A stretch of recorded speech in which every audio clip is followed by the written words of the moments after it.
Hello everyone. In this video, we'll discuss the solution of December 2023 paper of Molecules of Life. So the first question is describe the double helical structure of DNA. DNA का जो double helical structure होता है उसके बारे में हमें बेटा बताना है. तो I've already made a video regarding the structure of DNA, तो I'll put the link in the description. Apart from that, अगर आपको concept clear है but you only need the notes, तो आप ये screenshot ले सकते हो जो उसके bullet points है. Fine.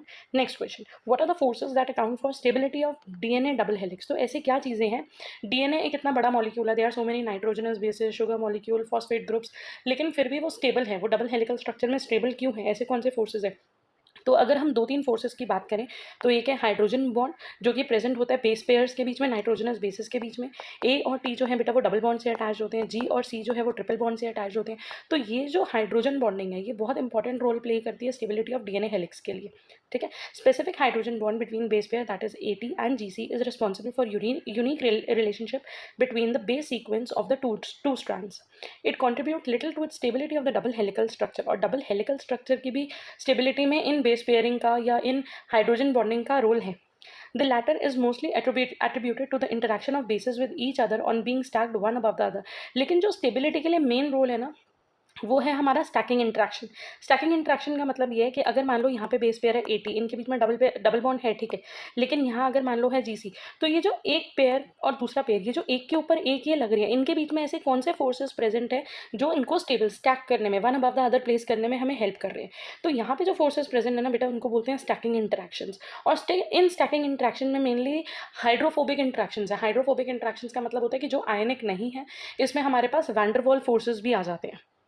So all the bases are aromatic hydrocyclic compound. सारे जो हैं एरोमेटिक कंपाउंड है. नाइट्रोजनस बेसिस कुछ ऐसे ही होते हैं with limited solubility in water. और ये जो है being hydrocyclic, being aromatic, being organic molecules, ये पानी के अंदर इजीली डिजॉल्व नहीं होते. तो इसीलिए जो डीएनए का स्ट्रक्चर है ना वो इस तरीके से बना हुआ है कि बैकबोन जो होगी वो बनी होगी किसकी, शुगर और फॉस्फेट की, और जो नाइट्रोजनस बेसिस होंगे ना वो अंदर की तरफ इंटीरियर में अलाइन होंगे. तो ये हो गई हाइड्रोफोबिक इंटरेक्शन. इसका मतलब है कि अगर वाटर मॉलिक्यूल इंटरैक्ट करेगा तो ये बाहर के मॉलिक्यूल्स के साथ इंटरैक्ट करेगा, और ये जो अंदर वाले मॉलिक्यूल्स हैं ये वाटर के साथ सोल्यूबल नहीं है, इसीलिए ये इंटीरियर में प्रेजेंट है.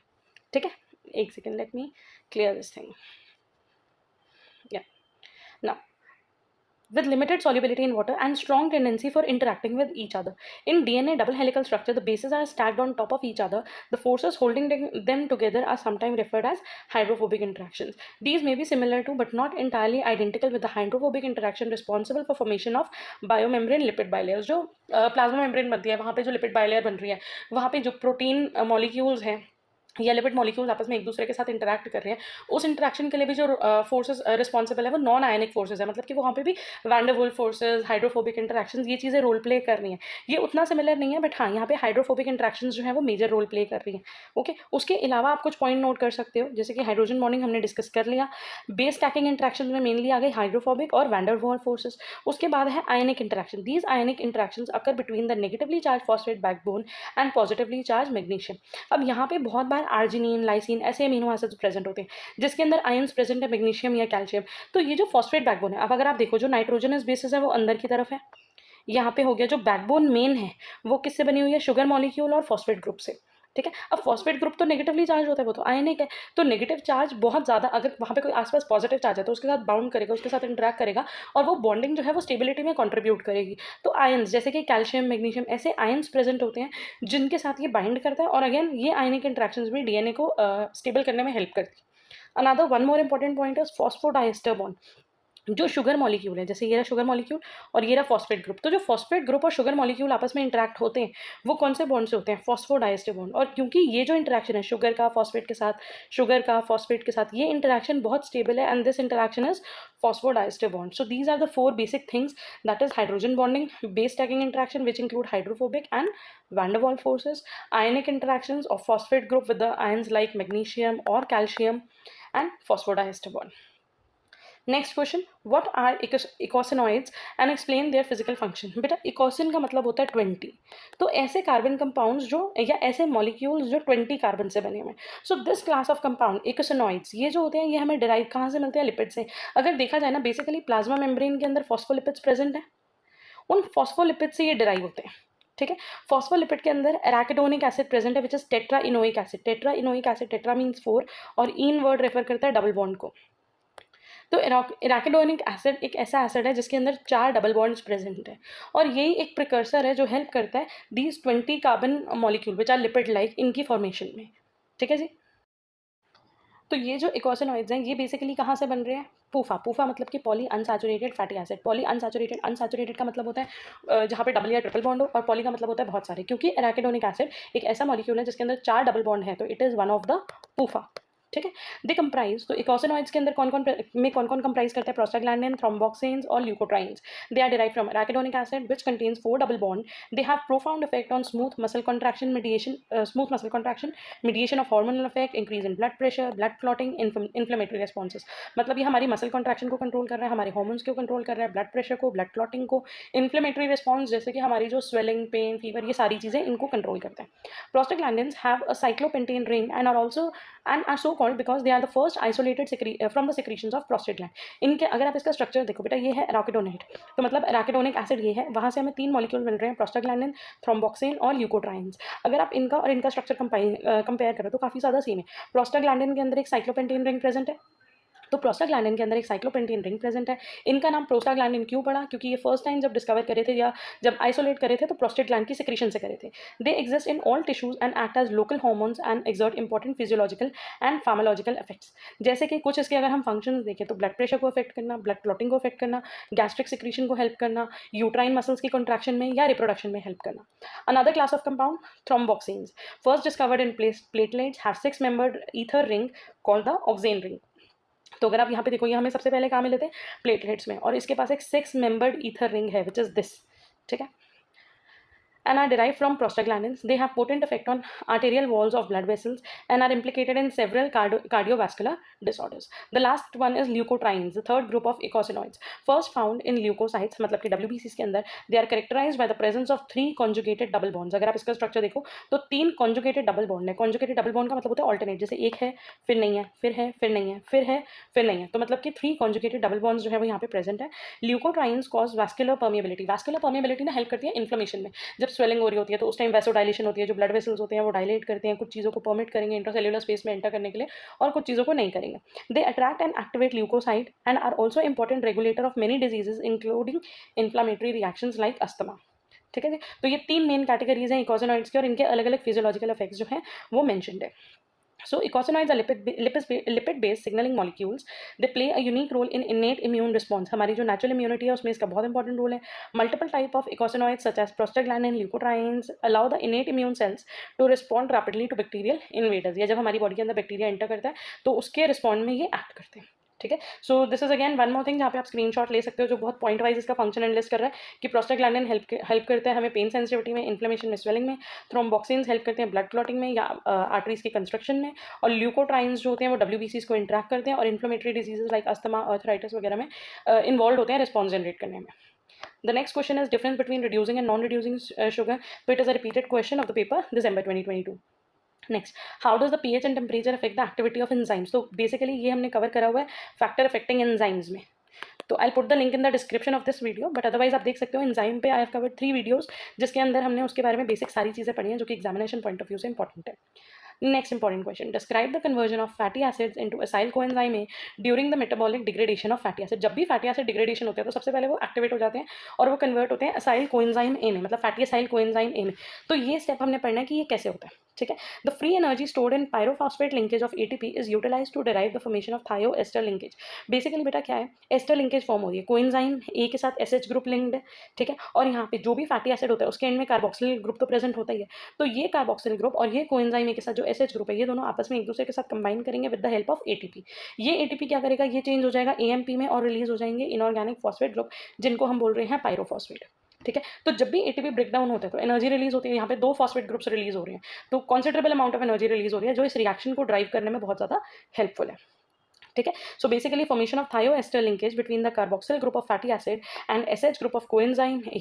This reaction is catalysed by the enzyme acyl coenzyme A synthetase. यहाँ पे जो एंजाइम इंपॉर्टेंट है, एंजाइम का नाम बेटा हर जगह इंपॉर्टेंट होता है, तो ये एंजाइम है acyl coenzyme A synthetase. Synthetase word जब भी हम कोई रिएक्शन को, कुछ सिंथेसिस को करते हैं with the help of ATP तो वहाँ पे आ जाता है सिंथेटेज। ठीक है जी। उसके बाद एंड इसको हम also it is known as fatty acid thiokinase. अगर हम ये रिएक्शन देखें तो ये रिएक्शन बेसिकली 2 स्टेप में हो रहा है। In the first step the fatty acid and ATP react at the enzyme active site with the formation of enzyme bound acyl adenylate that is acyl AMP. तो सबसे पहले क्या हो रहा है, ये जो कार्बोक्सिल ग्रुप है ये एटीपी के साथ रिएक्ट कर रहा है। तो ये कार्बोक्सिल ग्रुप एटीपी के साथ रिएक्ट करेगा, एटीपी तो एएमपी में चेंज हो गया क्योंकि 2 पायरोफॉस्फेट निकल गए हैं। ये एएमपी इसके साथ बाइंड हो गया और इस मॉलिक्यूल को हम क्या नेम कर रहे हैं, इस मॉलिक्यूल को हमने नाम करा एसाइल एडेनाइलेट। ठीक है जी। तो सबसे फर्स्ट स्टेप में क्या हो रहा है, एटीपी और carboxyl group that means fatty acid जो है वो आपस में बाइंड कर रहे हैं with the help of an enzyme और क्या फॉर्म हो रहा है, एसाइल एडेनाइलेट। ठीक है जी। उसके बाद नेक्स्ट स्टेप में ये जो एसाइल एडेनाइलेट है ये रिएक्ट करेगा कोएंजाइम ए के साथ which is connected with SH group. तो ये जो हमारा एसाइल एडेनाइलेट बना था ये कोएंजाइम ए विद एसएच के साथ रिएक्ट करेगा और यहाँ पे ये जो फैटी एसिड का जो कार्बोक्सिलिक एसिड था और ये जो कोएंजाइम ए के साथ जो सल्फर अटैच था ये आपस में लिंक हो जाएंगे और ये एएमपी जो है वो रिलीज हो जाएगा। ठीक है जी। तो फाइनली क्या फॉर्म हो गया, formation of acyl coenzyme A and AMP. The equilibrium constant of the above reaction is close to unity. Unity मतलब कि 1। तो इसका जब इक्विलिब्रियम कांस्टेंट निकालेंगे तो वो नियरली 1 है बिकॉज डेल्टा जी नॉट की वैल्यू हाइड्रोलिसिस ऑफ एटीपी के लिए या एसाइल कोएंजाइम ए के लिए दोनों के लिए नियरली सेम होती है। तो इसीलिए जो हमारा इक्विलिब्रियम कांस्टेंट आएगा डिवाइड करने पे वो 1 आएगा। The reaction is driven to the completion by the removal of pyrophosphate ion which is hydrolyse to 2 phosphate ions. तो लास्ट में क्या होगा, ये जो पायरोफॉस्फेट है वो रिलीज होकर ब्रेक होकर क्या बन जाएगा, 2 फॉस्फेट आयन्स बन जाएंगे इन द प्रेजेंस ऑफ पायरोफॉस्फेटेज। तो यहाँ पे 2 एंजाइम्स यूज हो रहे हैं। पहला यूज हुआ था एसाइल कोएंजाइम ए सिंथेटेज और दूसरा एंजाइम यूज हुआ है पायरोफॉस्फेटेज की। ये जो पायरोफॉस्फेट रिलीज हुआ था 2 फॉस्फेट ग्रुप थे, ये बाद में अलग अलग हो गए, दैट इज 2 इनऑर्गेनिक फॉस्फेट्स बन गए। In this reaction, 2 high energy pyrophosphate linkage have been broken and only 1 high energy thiol ester linkage shall be established। अगर हम यहाँ पे देखें तो जब ब्रेक हो रहा है, जो कैटाबलाइज हो रहा है वो 2 फॉस्फेट ग्रुप निकल रहे हैं और ये एक एनर्जी रिलीजिंग प्रोसेस है। तो मतलब यहाँ पे ज्यादा अमाउंट ऑफ एनर्जी रिलीज हो रही है और जो एनाबॉलिज्म है जो बन रहा है वो सिर्फ एक हाई एनर्जी मॉलिक्यूल बन रहा है। तो जो एनर्जी बची, जो एक्स्ट्रा एनर्जी है वो कहाँ जा रही है, the extra energy is utilize to drive the reaction to completion. मतलब कि इस रिएक्शन को कंप्लीट करने के लिए वो एक्स्ट्रा एनर्जी जो है वो यूज हो रही है। Thus it is recurring endergonic reaction. मतलब ये एक नॉन स्पॉन्टेनियस रिएक्शन है क्योंकि इस रिएक्शन को करने के लिए हमें एनर्जी देनी पड़ेगी, तो ये रिएक्शन अपने आप से नहीं होने वाला। ठीक है जी। Next question, describe the structure and role of ribosome in protein synthesis. अब अगर हम बात करें स्ट्रक्चर ऑफ राइबोसोम की, the loci of protein, loci मतलब कि साइट जहाँ पे प्रोटीन सिंथेसिस हो रहा है। प्रोटीन सिंथेसिस हमारे सेल में कहाँ पे होता है या किसी भी सेल के अंदर प्रोटीन सिंथेसिस कहाँ हो रहा है, राइबोसोम्स के अंदर। Ribosomes these are the large complex of protein and ribosomal RNA. जो राइबोसोम्स है वो मेनली 2 चीज़ों से बने हुए हैं, प्रोटीन और राइबोसोमल आरएनए। ये हमें पता है कि जो मेन इसके 2 यूनिट्स होते हैं वो एक लार्ज यूनिट होता है और एक स्मॉल यूनिट होता है। प्रोकैरियोटिक में हम पढ़ते हैं कि आरएनए मतलब जो राइबोसोम है वो अलग होता है और जो यूकैरियोटिक होता है उनके अंदर वो अलग होता है। तो अगर हम यहाँ पे देखें जो प्रोकैरियोटिक है that means E coli have a particular mass of approximately 2.5 into 10 raised to the power 6 daltons and sedimentation coefficient equal to 70s। that means उसके पास जो राइबोसोम है उसका sedimentation coefficient क्या है, 70s। ये चीज़ आई थिंक आपने बहुत बार सुनी होगी कि जो बैक्टीरियाज होते हैं उनका राइबोसोम 70s होता है, जो यूकैरियोट्स होते हैं उनका राइबोसोम 80s होता है। तो ये ऐसे रेफर किसको करते हैं, सेडिमेंटेशन कोफिशिएंट को। ठीक है। तो अगर हम यूकैरियोटिक का देखें तो यहाँ पे मतलब कि ई कोलाई या प्रोकैरियोटिक का देखें तो 70s राइबोसोम है जो कि एक लार्जर यूनिट से बना हुआ है और एक स्मॉलर यूनिट से। लार्जर यूनिट 50s का है और स्मॉलर यूनिट 30s का है। दैट मीन्स लार्जर यूनिट का सेडिमेंटेशन कोफिशिएंट 50 है और स्मॉलर यूनिट का सेडिमेंटेशन कोफिशिएंट 30 है। अब अगर लार्जर यूनिट को ब्रेक करें तो लार्जर यूनिट किससे बना हुआ है, लार्जर यूनिट बना हुआ है 32 प्रोटीन से प्लस 2 RNA से। एक RNA का सेडिमेंटेशन कोफिशिएंट है 5s और दूसरे का है 23s। ठीक है। तो ऐसे आपको ये याद रखना इंपॉर्टेंट है कि 70s जो होता है वो 50 + 30 होता है। 50 में आपको याद रखना पड़ेगा 32 प्रोटीन्स हैं प्लस 2 टाइप के RNA प्रेजेंट हैं, one is 5s and the other one is 23s। ठीक है जी। The same thing has been written here. Subunits are further split into their constituent proteins and RNAs। The 30s subunits have 21 different protein and 16 RNA। जो smaller unit है उसके पास 21 protein है और 16 RNA है, 16s RNA molecule है और 50s वाला जो यूनिट है उसके पास 32 प्रोटीन्स है और 2 RNA मॉलिक्यूल्स हैं, एक 5s है और एक 23s है। सिमिलरली अगर आप यूकैरियोटिक राइबोसोम देखोगे तो वो कितना होता है, वो होता है 80s। उसके 2 component, larger unit has 60s and the smaller unit has 40s। अगर हम लार्जर यूनिट की बात करें तो larger unit is made up of 45 proteins plus 3 RNAs। ठीक है। और वो जो 3 RNA है वो एक है 5.8s का, दूसरा है 5s का और तीसरा है 28s का। और स्मॉलर यूनिट की बात करें तो स्मॉलर यूनिट कितना है 40s जो बना हुआ है 33 डिफरेंट प्रोटीन से प्लस एक RNA से जिसका सेडिमेंटेशन कोफिशिएंट है 18s। तो ये तो आई गेस आपको टेबल बना के या फ्लो चार्ट बना के ये वैल्यूज लर्न ही करनी पड़ेंगे, there is no other shortcut. So this was about the structure. ठीक है। अब अगर हम बात करते हैं कि ये प्रोटीन बायोसिंथेसिस में इसका रोल क्या है, there is no functional difference between prokaryotic ribosome and eukaryotic ribosome. Structurally different है लेकिन फंक्शन दोनों का सेम है, प्रोटीन सिंथेसिस करना। Specific specific ribosomal proteins are directly involved in binding mRNA and tRNA. Ribosome के कुछ ऐसे स्पेशल प्रोटीन्स होते हैं जो हेल्प करते हैं इसको mRNA, मैसेंजर आरएनए और ट्रांसफर आरएनए के साथ बाइंड करने में. rRNA apparently does not participate directly in these binding sites but serve as structural polymer holding the multiplier particles in a compact configuration. तो rRNA का बेसिकली रोल होता है इन सबको होल्ड करना.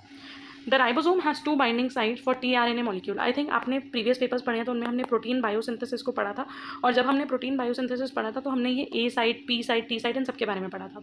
ठीक है, तो राइबोसोम के 2 बाइंडिंग साइट्स होते हैं फॉर tRNA मॉलिक्यूल. एक होती है A साइट जिसको हम बोलते हैं अमीनो असाइल, और दूसरी होती है P साइट जिसको बोलते हैं peptidyl site. Each extend over both the sub units. जो ये साइट है वो दोनों सब यूनिट के साथ ज्वाइन कर रही है. ठीक है, during translation the A site on the ribosome bind with incoming amino acyl tRNA. जो tRNA आएगा अमीनो असाइल मतलब एक अमीनो ग्रुप कैरी करके जो आता है वो पहले कहाँ बाइंड करता है, A साइट के ऊपर. ठीक है, specified by the codon currently occupying this site. वो जो अमीनो ग्रुप कैरी कर रहा है वो स्पेसिफिक है एक जो भी कोडोन है उसके रिस्पेक्ट में. This codon specifies the next amino acid to be adding to the growing peptide chain. The P site codon is occupied by the growing chain. तो ए साइड पे आता है, फिर वो शिफ्ट होकर पी साइड से जो चेन है वो ग्रो करती रहती है, करती रहती है, करती रहती है. This tRNA carries the chain of amino acid that has already been synthesised. ठीक है जी, तो ये आई थिंक आपको तब अच्छे से समझ आएगा अगर आपने प्रोटीन बायोसिंथेसिस या ट्रांसलेशन का प्रोसेस पढ़ा हुआ होगा. तो नेक्स्ट क्वेश्चन है write the characteristics of genetic code. So the next question है write the characteristics of genetic code. Genetic code के बारे में आप सबने पढ़ा होगा कि कोडोन, एंटीकोडोन. बेसिकली हम बहुत बार इजीली करते हैं ना कि ATGC. तो बेसिकली 3 यूनिट्स को मिलके हमें क्या मिल रहा है, एक जेनेटिक कोड. ठीक है, तो हाँ just different segments of DNA functions as genes. अलग अलग जो सेगमेंट्स ऑफ DNA हैं, जैसे कहीं पे भी अगर DNA है तो कुछ पार्ट मिलके एक जीन बन रहा है, कुछ पार्ट मिलके दूसरा भी जीन बन रहा है. तो डिफरेंट पार्ट्स जो हैं वो DNA के they are acting as different genes. That is they code for specific proteins by specifying the sequence of amino acids. तो वो कर क्या रही हैं, देखो DNA सारी चीज़ें कंट्रोल करता है अनडाउटेडली, बट DNA कैसे कंट्रोल कर रहा है. DNA अंडरगोज ट्रांसक्रिप्शन ताकि बनेगा RNA अंडरगोज ट्रांसलेशन ताकि बनेंगे प्रोटीन्स. तो इस सेंट्रल डॉगमा के थ्रू. ठीक है, और ये जो प्रोटीन्स हैं ये हमारी बॉडी के फंक्शंस को रेगुलेट करेंगे. Fine. The relationship between the sequence of bases in DNA और its RNA transcript and the sequence of amino acid and protein are specified by them is called genetic codon. तो DNA के जिस sequence से पहले क्या बनेगा, तो वो सीक्वेंस ऑफ बेसिस, वो ग्रुप ऑफ बेसिस जो DNA पे प्रेजेंट है, जिससे क्या बन रहा है, RNA बन रहा है, और उसी RNA के सीक्वेंस पे कॉरस्पॉन्डिंग प्रोटीन्स बन रहे हैं. ठीक है, उसको हम क्या बोलते हैं, genetic code. Number of different triplets made from 4 basis is 64. अगर हम DNA की बात करें 4 बेसिस है A, T, G and C. तो अगर और 3 का पेयर बन रहा है, तो अगर कैलकुलेट करेंगे 4 की power 3, that means there are how many codes, there are 64 genetic codes present which are regulating our body functions. So there are 64 which are sufficient to code for all the amino acids. Later on by genetic experiment it was confirmed that indeed the genetic code is triplet of bases. 3 adjacent nucleotides specify an amino acid. तो basically जो genetic code है वो triplet of basis से बना हुआ है, मतलब 3 basis मिलके एक कोड या एक कोडोन बनते हैं. फाइन. और यही जो न्यूक्लियोटाइड है, यही जो कोडोन है वो स्पेसिफाई करेगा कि कौन सा अमीनो एसिड बनने वाला है. The first codon be identified was UUU which codes for phenylalanine. The genetic code possess certain characteristics such as non-overlapping and degeneracy.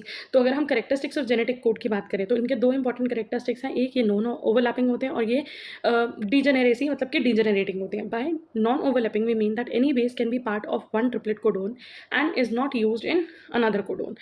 तो basically अगर कोई भी base जो एक कोडोन में यूज़ हो गया, मान लो अगर ATGCUA है, तो अगर ये ATG एक कोडोन में यूज़ हो गया तो ये GUA नहीं बन सकता. मतलब ये G जो है वो इस कोडोन और इस कोडोन दोनों के अंदर पार्टिसिपेट नहीं कर सकता. That means the nitrogenous base या जो न्यूक्लियोटाइड है वो नॉन ओवरलैपिंग रहेगा, वो 2 कोडोन्स में पार्टिसिपेट नहीं करेगा. Each base is read in only once. Degeneracy refers to one amino acid being coded for by more than one triplet. Only methionine and tryptophan are coded by single triplet. अगर आप यहाँ पे देखोगे ना, आई guess आप लोगों ने ये पेयर्स भी पहले लर्न करे हुए होंगे, जो आप लोगों को बनाने के लिए सिखाते भी हैं कि यहाँ पे लिखा UCAG, फिर हमने लिखा UCAG और यहाँ पे भी लिखा. ठीक है, तो अगर जो बेसिस बनेंगे, इधर से आया U, इधर से भी U और ये फर्स्ट लाइन से भी U, तो बन गया UUU, फिर UUC, फिर UUA. ठीक है, तो इस तरीके से हम 64 कोडोन्स बनाते हैं. तो हर कोडोन जो है वो एक अमीनो एसिड को सिग्निफाई करते हैं. जैसे GGC ये सिग्निफाई किसको करता है, ग्लाइसिन को. ठीक है, AGA या AGG किसको सिग्निफाई करते हैं, आर्जिनिन को. That means one amino acid can be coded by more than one codon. एक अमीनो एसिड जो है वो एक से ज़्यादा कोडोन मतलब different codons can produce one amino acid. Only methionine and tryptophan are coded by single triplet, each of which are AUG and UGG. For all other amino acids, there are more than one triplet codons. It may be stressed, however, that any triplet codes for a single amino acid only. तो हम ये बोल सकते हैं कि एक codon जो है, जैसे सपोज करो यस अगर हम बात करते हैं CUU की, तो ये क्या बनाएगा, ल्यूसीन। अब ल्यूसीन तो CUC, CUA, CUG इन सबसे बन सकता है, ठीक है। लेकिन CUU ये कोडोन तो स्पेसिफाई है कि ये ल्यूसीन ही बनाएगा, नो मैटर और कौन कौन से कोडोन्स है जो ल्यूसीन बना रहे हैं, ठीक है। तो हमें इस चीज़ पे फोकस करना है, हमें इस चीज़ पे स्ट्रेस करना है that any triplet codes for a single amino acid only. Furthermore, a given triplet codes for the same amino acid in all the species और different species में ऐसा नहीं होता कि एक ऑर्गेनिज्म है उसके अंदर UCC कोई और अमीनो एसिड बना रहा है, दूसरे के अंदर कोई और बनाएगा, ऐसा नहीं हो रहा। The only exceptions are in the protein biosynthesis and mitochondria where small differences are observed. Thus, the code is not universal but applicable to most of the species. It is referred to as standard genetic code. Today we know all the codes for all amino acid. Out of the 64 possible triplets from our bases, only 61 triplets have been known to code for specific amino acids. तो 64 में से 61 जो है वो किसी ना किसी amino acid के लिए कोड कर रहे हैं, लेकिन 3 ऐसे हैं जो नहीं कोड कर रहे हैं और उनको हम बोलते हैं स्टॉप कोडोन, स्टॉप सिग्नल या टर्मिनेटर सिग्नल, ठीक है। UAA, UAG, UGA। तो ये 3 बेटा क्या है, स्टॉप कोडोन। आपको ये चीज़ याद रखनी होगी, फाइन। तो स्टॉप कोडोन मतलब कि वैसे भी एक चीज़ सोचो ना, अगर कोई एक DNA स्ट्रैंड है जहाँ पे ट्रांसक्रिप्शन हो रही है तो लास्ट में कहीं तो रुकेगी ना, तो जहाँ पे UAA आ गया मतलब वहाँ जो ट्रिपलेट है, सॉरी ये RNA है क्योंकि U प्रेजेंट है, जहाँ पे UAA आ गया वहाँ पे ट्रांसलेशन जो है वो रुक जाएगी, वो और नहीं होगी। So these triplets are known as stop codon, UAA, UAG और UGA। That means they do not code for any amino acid, ठीक है। और ज़्यादातर जो स्टार्ट कोडोन हमें देखने को मिलता है वो होता है AUG। सबसे फर्स्ट जो है वो मिथ्योनिन की कोडिंग होती है।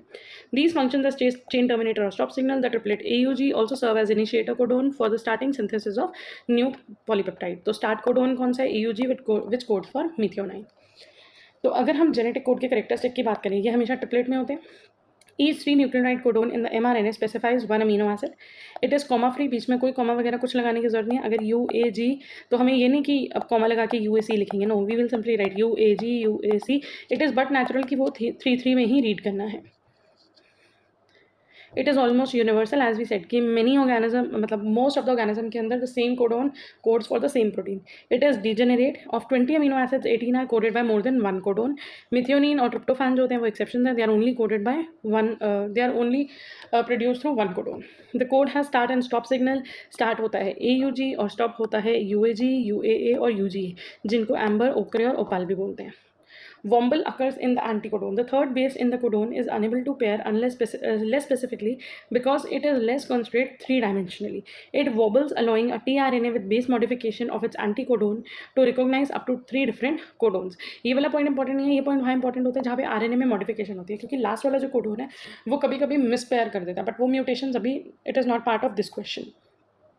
So you can take the screenshot, all this thing is repeated. Next, describe the role of DNA polymerase in DNA replication. DNA replication एक बहुत ही इंपॉर्टेंट पॉइंट है, जहाँ पे DNA जब भी सेल डिवाइड होगा DNA अपने आपको जो है वो रेप्लिकेट करेगा, कॉपी बनाएगा। यहाँ पे बहुत सारे एंजाइम्स यूज़ हो रहे हैं जैसे कि हेक्सोकाइनेज, पॉलीमरेज। तो इसमें से यहाँ पे what we have to discuss is the role of polymerase. DNA replication employs a large number of structural proteins and enzymes, each of which play a critical role during the process of replication. An important enzyme involved in DNA replication is DNA polymerase. 3 different DNA polymerases are known to us. These are referred as DNA1 polymerase, DNA2 and DNA3 polymerase. They all catalyze the reaction of nucleotide 1 being substituted by growing polypeptide chain. तो यहाँ पे basically क्या हो रहा है, इन सब का एक काम है कि न्यूक्लियोटाइड को ऐड करते रहना है, ठीक है, या एक न्यूक्लियोटाइड को हटा के वहाँ पे दूसरा लगा देना। DNA polymerases also possess some exonuclease activity which are important for proofreading or double checking the correctness of the incoming nucleotide. तो एक तो काम बेटा इसका हो गया कि ग्रो करना पॉलीपेप्टाइड चेन को और न्यूक्लियोटाइड्स अटैच करते रहना एक चेन में। दूसरा इसका काम हो गया प्रूफ रीडिंग, कि जहाँ पे कहीं पे एरर आ गया, कोई गलत न्यूक्लियोटाइड अटैच हो गया तो वहाँ पे ये उसको कट कर सकता है। तो मतलब बेसिकली इसकी एक्सोन्यूक्लियस एक्टिविटी है। एक्सोन्यूक्लियस एक्टिविटी क्या करती है, वो DNA को कट करने में हेल्प करती है। 2 टर्म्स होती हैं, एक होती है बेटा एंडोन्यूक्लियस और एक होती है एक्सोन्यूक्लियस। अब अगर आप कोरिलेट करो, न्यूक्लियस ये जो है मतलब it is an enzyme, last में एज लग रहा है, तो और न्यूक्लियस मतलब ये ऐसा एंजाइम जो न्यूक्लियोटाइड को या न्यूक्लिक एसिड को ब्रेक कर रहा है। और एक्सोन्यूक्लियस जो है वो उसको कॉर्नर से कट कर सकता है, सिर्फ एंड से। एंडोन्यूक्लियस जो है, अगर कोई एंजाइम एंडोन्यूक्लियस एक्टिविटी शो करता है दैट मीन्स वो DNA को मिड से भी कहीं से ब्रेक कर सकता है, ठीक है. So DNA polymerases also possess some exonuclease activity which are important for proofreading or double checking the correctness of incoming nucleotide. For example, DNA polymerase 1 has 3 prime to 5 prime exonuclease activity. That is, it can hydrolytically cleave and remove the newly incorporated nucleotide at this growing 3 prime end of the polypeptide chain. अगर मान लो 3 prime से 5 prime में कुछ add हो रहा है, तो जब भी कोई न्यूक्लियोटाइड ऐड हो रहा है, अभी थर्ड आया लेकिन फोर्थ आने से पहले यहाँ पे वो उसको वेरीफाई करेगा कि क्या सही न्यूक्लियोटाइड आया. अगर नहीं आया तो उसको यहाँ से कट करके हटा देगा और फिर सही न्यूक्लियोटाइड लाएगा. सो this was about proof reading. If a wrong nucleotide get incorporated, it does not form proper hydrogen bond with the base of the template strand. This inhibits the polymerase activity and 3' 5' exonuclease activity excises or cut the wrong nucleotide, after which the polymerase function resumes and DNA replication progresses further. तो अगर कोई गलत nucleotide आ गया, मान लो ATG सा जी था, यहाँ पे आना चाहिए था TAC, लेकिन लेट से यहाँ पे C नहीं आया, यहाँ पे आ गया A. अब ये A और G में प्रॉपर हाइड्रोजन बॉन्डिंग होगी नहीं, और जब भी हाइड्रोजन बॉन्डिंग नहीं होगी, आपस में बॉन्ड नहीं बताएंगे, तो नया न्यूक्लियोटाइड आ नहीं सकता. ठीक है, इसलिए ये डीएनए पॉलीमरेज ये किसका काम है, नया न्यूक्लियोटाइड लाके अटैच करना, डीएनए पॉलीमरेज का. बट यहाँ पे जब तक बॉन्डिंग नहीं हुई तो डीएनए पॉलीमरेज के पास एक हम बोल सकते हैं पावर है कि अगर यहाँ पे कोई गलत न्यूक्लियोटाइड आ गया तो वो इसको कट करके यहाँ से हटाएगा और फिर करेक्ट वाला न्यूक्लियोटाइड लेकर आएगा. None of the DNA polymerases can initiate a new polypeptide chain, that is nucleotide 1 must be an oligo or polynucleotide chain which is called a primer. तो इसका मतलब ये है, अगर जब भी रेप्लिकेशन स्टार्ट होती है, जो फर्स्ट है, जो इनिशिएशन है, वो पॉलीमरेज नहीं कर सकता. वंस वहाँ पे प्राइमर लग गए और अब वहाँ पे और न्यूक्लियोटाइड्स ऐड करने हैं, तो growing of chain is the responsibility of DNA polymerase, but it can not initiate the replication. DNA polymerase 1 requires a length of RNA as a primer which is excised and remove later on. तो जो ये primer लगता है ना यहाँ पे, बेटा ये प्राइमर होता है आरएनए न्यूक्लियोटाइड्स का स्ट्रैंड. ठीक है, एक small length of RNA molecule यहाँ पे आके लगता है, जो लेटर ऑन जैसे जैसे डीएनए जो है वो इसमें लाके न्यूक्लियोटाइड्स अटैच करता रहता है, तो बाद में ये आरएनए जो है वो हट जाता है. The RNA primer is synthesised by an enzyme called primase which is a type of RNA polymerase before DNA replication can occur. तो अगर हम देखें डीएनए पॉलीमरेज 1, 2, 3 3 टाइप के हैं. इन तीनों का फंक्शन रेप्लिकेशन में है, लेकिन रेप्लिकेशन में सबसे मेन फंक्शन किसका है, डीएनए पॉलीमरेज 1 का. उसकी पॉलीमरेज एक्टिविटी है प्लस उसके पास 3' 5' एक्सोन्यूक्लियस एक्टिविटी है. डीएनए पॉलीमरेज 2 का काम है रिपेयर करना, मतलब कि पॉलीमरेज करना. दैट मीन्स लेंथ को ग्रो करने में हेल्प कर रहे हैं या लेंथ को इंक्रीज करने में हेल्प कर रहा है by adding more nucleotides, plus it is also having exonuclease activity. Again DNA polymerase 3 is also helps in replication. It has also polymerase activity and 3' exonuclease activity.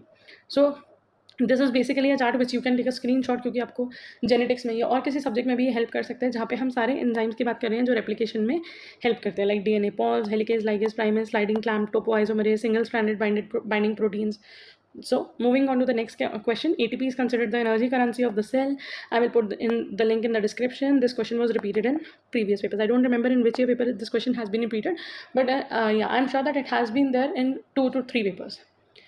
Describe electrophoresis as a technique for the separation of amino acids. तो अगर हमें amino acid को, हमारे पास कोई एक sample है जिसमें बहुत डिफरेंट टाइप के अमीनो एसिड्स हैं और हमें उन्हें सेपरेट करना है, तो हम इलेक्ट्रोफोरेसिस की हेल्प से कैसे कर सकते हैं.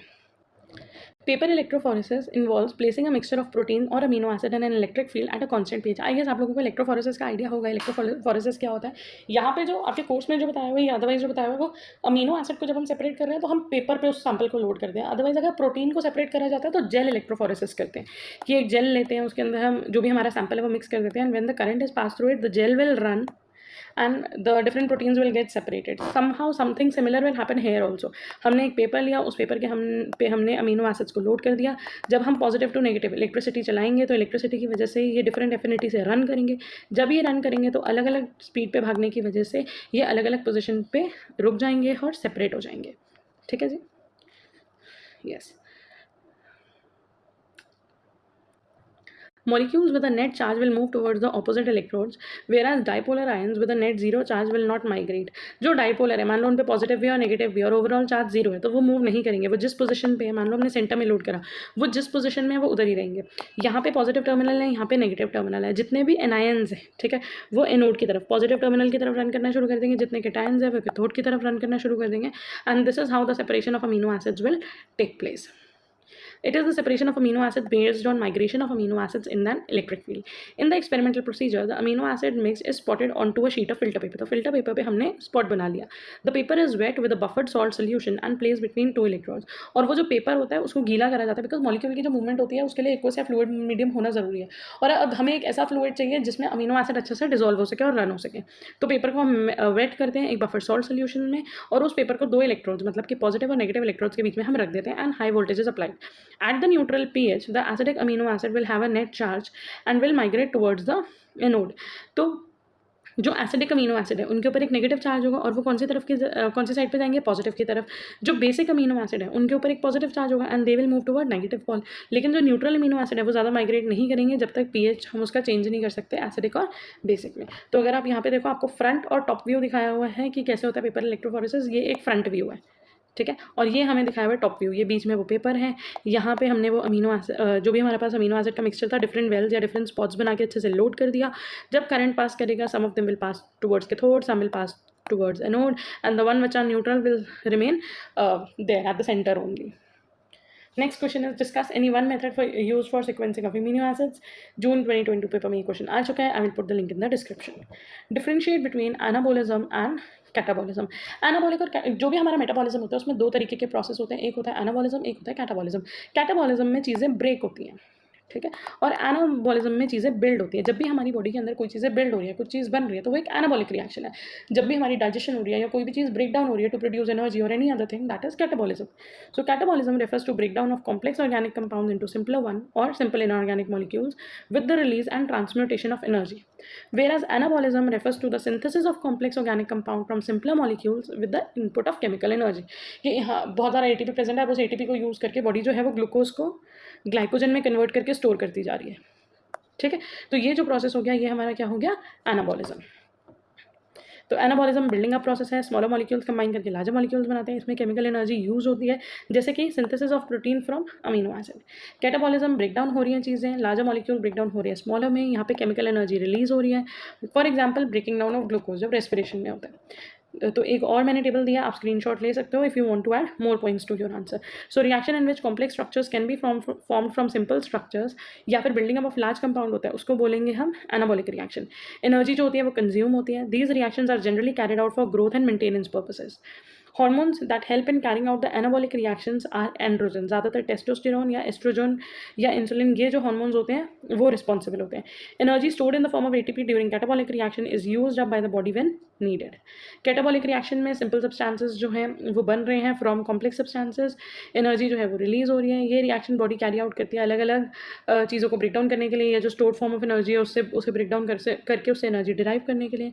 Hormone that help in carrying out catabolic reaction जैसे कि एड्रेनालिन जो कि हमारा इमरजेंसी हार्मोन है, जैसे कि कॉर्टिसोल जो कि हमारा स्ट्रेस हार्मोन है.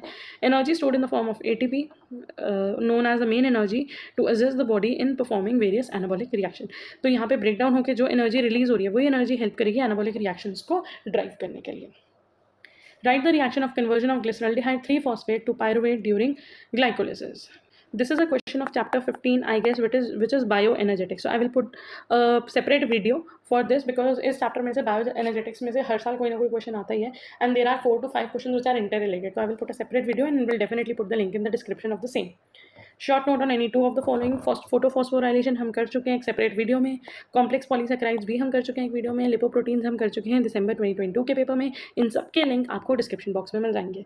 सो with this I think we are done with the paper. Thank you so much for watching. Keep studying. All the best. If you have any doubt you feel free to put that in the comment section. Thank you.